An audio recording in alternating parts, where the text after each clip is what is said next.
मोदी अयोध्येनिमित्त धार्मिक अनुष्ठानात गुंतून पडले आहेत. ठाकरे गटाचा हल्लाबोल. देशाच्या सीमेवर गोंधळाचं चित्र आहे.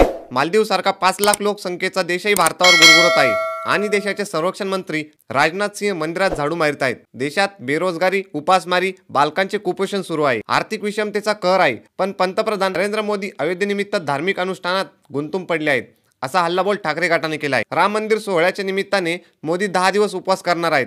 त्यांच्या उपवासामुळे देशातील 35% लोकांची उपासमार थांबणार आहे काय, असा प्रश्न शिवसेना उद्धव बाळासाहेब ठाकरे पक्षाने सामना दैनिकातील अग्रलेखाच्या माध्यमातून केला आहे. मोदी 3 दिवस मंदिरात साध्या सतरंजीवर झोपणार आहेत. काश्मीरातील शेकडो काश्मीरी पंडित गेली अनेक वर्ष निर्वासितांच्या छावण्यात अशाच पद्धतीने जीवन जगत आहेत.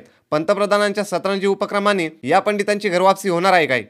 मंदिराचे राजकारण करून निवडणूक जिंकणे आणि मते मागणे हे अपवित्र काम आहे, असे ठाकरे गटाने सुनावले आहे. अयोध्येतील श्रीराम प्राणप्रतिष्ठा सोहळ्याच्या निमित्ताने भारतीय जनता पक्षाने देशभरात एक वेगळीच नौटंकी चालवली आहे. ही नौटंकी पाहून प्रत्यक्ष प्रभू श्रीरामही स्मित करीत असतील.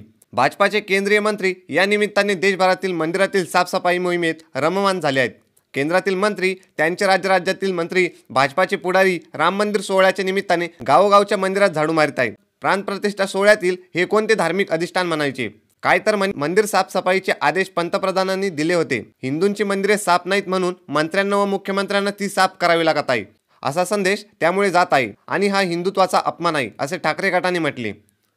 वास्तविक झाडू हे हिंदू संस्कृतीतील देवी लक्ष्मीचे पवित्र प्रतीक मानले गेले आहे. दिवाळीत धनत्रयोदशीला नवीन झाडू खरेदी केला जातो. तो त्यामुळेच नवीन वास्तू प्रवेशाच्या वेळी नवीन झाडू घेऊन प्रवेश करणे खूप शुभ मानले जाते. झाडूचा वापर कसा करायचा, त्याचे फायदे तोटे काय आहेत, याविषयी देखील हिंदू धर्मग्रंथ आणि ज्योतिषशास्त्रात सूचना दिल्या आहेत. हिंदू धर्म आणि संस्कृतीत झाडूला एवढे महत्त्व असताना केंद्रातील मंत्र्यांनी, भाजपा पुढाऱ्यांनी मंदिरात घुसून सफाईची नौटंकी करणे हे पवित्र संस्कारी हिंदू धर्माचे ओंगळवाणी प्रदर्शन ठरते, असा घणाघातही या अग्रलेखातून करण्यात आला आहे. संकुचितपणाचे वावडे असणारी आपली हिंदू संस्कृती आहे. हिंदू संस्कृती स्वच्छ, पारदर्शक आहे. हिंदू संस्कृती ही हृदय व बुद्धी यांची पूजा करणारी आहे. उदार भावना, निर्मळ ज्ञान यांच्या योगाने जीवनात सुंदरता आणणारी ही संस्कृती आहे. ज्ञान विज्ञानास भावनेची जोड देऊन संसारात मधुरता पसरू पाहणारी हिंदू संस्कृती आहे. कर्म, ज्ञान, विकास, भक्तींचा जिवंत महिमा, शरीर, बुद्धी व मन यांचा सतत सेवेचा झिजविण्याचा महिमा म्हणजे हिंदू संस्कृती.